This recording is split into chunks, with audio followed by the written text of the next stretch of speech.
His career graph has only seen upward swings. He has earned accolades for turning around failing businesses and has received the most glowing feedback from superiors, peers, and teams working under him. The company has been grooming him for the last 3 years to take the lead. Sitting here, John looks unusually tense and tired. His shoulders are drooping and his voice wavers as he acknowledges everyone in the room. He does not look like someone in command and ready to lead the company. There is silence and a sense of unease in the room. The chair of the committee, Chris, opens the meeting with preliminary pleasantries and then quickly comes to the point, asking John, "Why? Why do you want to leave when you are so close to reaching the pinnacle? Isn't this what you always wanted?" John squirms in his chair for a second before pulling himself up and squaring his shoulders. He now appears to be more physically present and ready to talk. Gone is the droopy look. This is the John we have always seen and listened to. Poised, confident, and commanding everyone's attention, regardless of the subject he is pontificating on. "Chris, you know I love this company. I have given it my all to the extent that I no longer have a life of my own. I have no choice but to exit on personal grounds," he says. He looks at everyone squarely. "In the last 6 months, I have been out of the office 7 times for high blood pressure and anxiety attacks.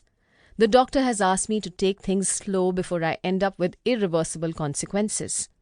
The travel, the late nights, everything is taking a toll on me. The work stress has been slowly killing me. I feel depleted and burned out. I want to get away from all this, rest a while until I get my bearings right and feel capable of working again."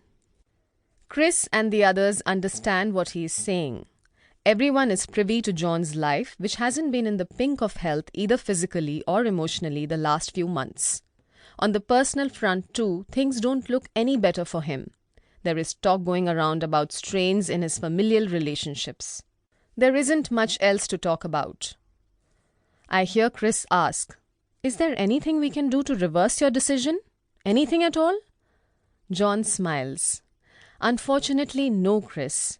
But I hope we will stay in touch and you will call me back as an advisor after I return from my year-long break with my family." Soon the tension in the room is gone and everyone gets up to hug John and wish him the best for the future. The meeting adjourns after they all agree on a date for a farewell party. Those of us lingering in the room post the meeting acknowledge that John has taken the right decision, even though it is unprecedented. He has taken stock of his life at the right time before it could get completely out of hand, or perhaps it is already at the breaking point to command this extreme intervention. And it is an extreme step in more ways than one. An unplanned career break has a significant bearing on finances and invites the risk of being called a failure or not being strong enough to handle the pressure. Depending on how one sees it, it is the bravest or the weakest decision anyone could take. For most people, such a decision is close to impossible because of the consequences it comes with. Not everyone has the security of finances or the mettle to call it quits. Despite the suffering, whether it is because of a work overload, misalignment with the work culture, an uncaring boss, or associated stresses, the majority of people continue to be stuck in a rut.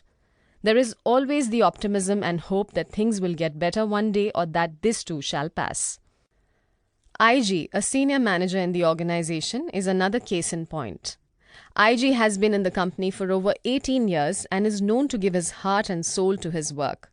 He is an engaged and hardworking leader. I see him constantly on the run, juggling work and other commitments.